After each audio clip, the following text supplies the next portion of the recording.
Welcome back to Stuff About Tutorials. Today we are talking about how to remove your bio on Threads app.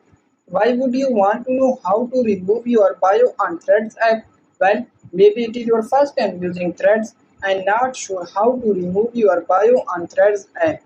So today I am going to show you how to remove your bio on Threads app. Check video description and I will try to leave the written instructions.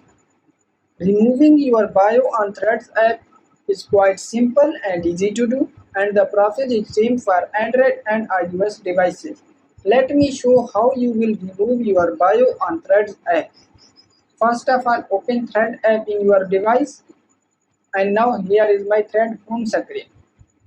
And then click on your profile icon in the right bottom corner, and now in this screen click on Edit Profile, and then click on your bio.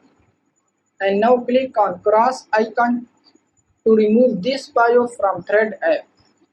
Now click on check mark and then click on done in the right top corner. And your bio has been removed from Thread app. So there you go. If you were wondering how to remove your bio on Thread app, that is the easiest way I know. If you know another way, please leave a comment below. Be sure to subscribe for more videos.